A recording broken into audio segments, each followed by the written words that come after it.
নমস্কার, আমি জ্যোতিষী তন্ময় মৌলিক। আমি বারবার করে গ্রহদের সম্বন্ধে একটি কথা বলে এসেছি, গ্রহরা ফল দেয় কিন্তু ট্রানজিটে। গ্রহরা ফল দেয় ট্রানজিটে।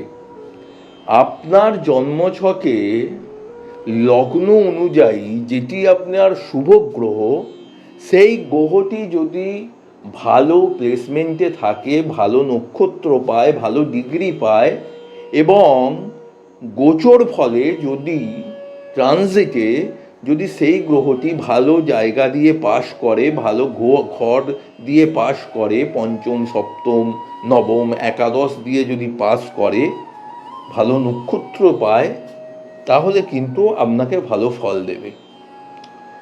কিন্তু বারবার করে এটা বলা প্রয়োজন যে গ্রহের ট্রানজিটে গ্রহরা তখনই ভালো ফল দেবে যখন জন্মছকে ওই গ্রহটি আপনার ভালো জায়গায় থাকবে, না হলে কিন্তু ভালো ফল দেবে না।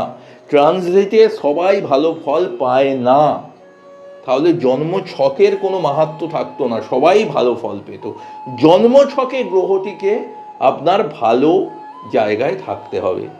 এখন আমি যে যুক্তি নিয়ে কথা বলবো সেই যুক্তি হচ্ছে শুক্র কেতুর যোগ।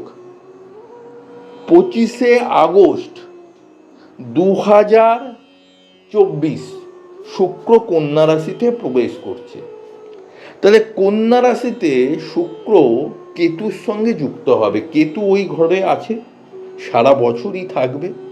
তাহলে এই শুক্র কেতুর যোগ জীবনে কি কি বিপর্যয় নিয়ে আসতে পারে? শুক্র এবং কেতু যোগটাকে ভালো যোগ হিসাবে গণ্য করা হয় না। শুক্র থেকে আমরা বিবাহিত জীবনের সুখ, দাম্পত্য জীবনকে কন্ট্রোল করে শুক্র। বিবাহিত জীবন একটা মানুষের কতটা সুখের হবে সেটা জানা যায় শুক্র গ্রহ থেকে।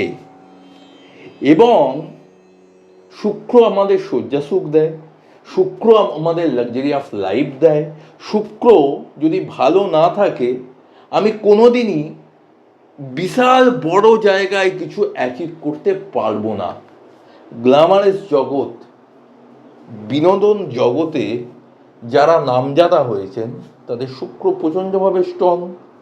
শুক্র যদি ভালো না থাকে আমরা আর্টিস্টিক লাইনে নামজাদা হতে পারবো না। তাহলে শুক্র এবং কেতু যোগটা একটি খারাপ যোগ। এই 25শে আগস্টের পরে যেসব জাতক জাতিকাদের ন্যাটাল চার্টে শুক্র কেতু যুক্ত আছে তাদেরকে আমি be alert and be careful করছি। আপনাদের কিন্তু একটা ব্যাড ফেস চলবে কিন্তু 25শে আগস্টের পর। মেষ রাশি, 6th হাউসে শুক্র কেতুর যোগ। আপনি যদি বিবাহিত জীবনে আপনাদের সম্পর্কে ফাটল আসার চান্স কিন্তু 95% মেষ রাশি। মেষ রাশি সময় ভালো যাচ্ছে না, নানা দিক থেকে আপনারা টেনশানে পড়ে গেছেন অলরেডি। মেষ রাশি 6th হাউস শুক্র কেতুর যোগ। আপনার কোনো ইললিগাল সম্পর্কে আপনি জড়িয়ে পড়তে পারেন, সেখান থেকে আপনার বিবাহিত জীবনে ফাটল আসতে পারে। মেষ রাশি। মীন রাশি, মীন রাশির 7th হাউসে শুক্র কেতুর যোগ। আপনার পার্টনারের সঙ্গে বাকবিতণ্ডায় আপনি জড়িয়ে পড়তে পারেন এবং সেখান থেকে বিবাহিত জীবন আপনার কিছুটা হলেও ড্যামেজ হতে পারে। মীন রাশি। কুম্ভ রাশি, কুম্ভ রাশির তো দেয়ালে পিঠ থেকে যাওয়ার মতো অবস্থা। কুম্ভ রাশির আপনার 8th হাউসে শুক্র কেতুর যোগ। আপনার কোনো গোপনাঙ্গে কোনো রোগ ব্যাধি ধরা পড়তে পারে, সেদিক থেকে be alert and be careful. 8th হাউসে শুক্র কেতুর যোগ কুম্ভ রাশি। ধনু রাশি, 7.5 চলছে না, ঢাইয়াও চলছে না, কিছুই চলছে না, তাও বলবো এই ধনু রাশি যাদের এই শুক্র কেতুর যোগ, আপনারা যদি বিবাহিত জীবনে প্রবেশ করেছেন আপনাদের বিবাহিত জীবন অন্ধকার করে দিতে পারে শুক্র কেতুর যোগ। ধনু রাশি বিশেষ করে যাদের মূলা নক্ষত্র, be alert and be careful, অভিজ্ঞ জ্যোতিষীর পরামর্শ নিন, কারণ অ্যাস্ট্রোলজি ইজ অথেন্টিক।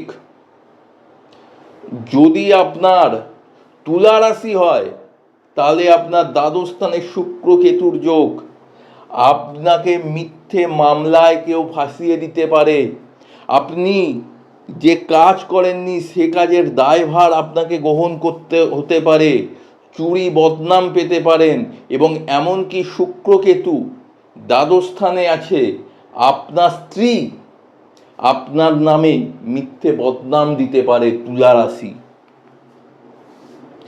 এবং যাদের সিংহ রাশি, এই শুক্র কেতুর যোগ আপনাকে আপনার হয়তো ব্যবসা ঠিকঠাকভাবে চলছিল, ব্যবসার জায়গায় কোনো ক্ষতি হতে পারে এই শুক্র কেতুর যোগ।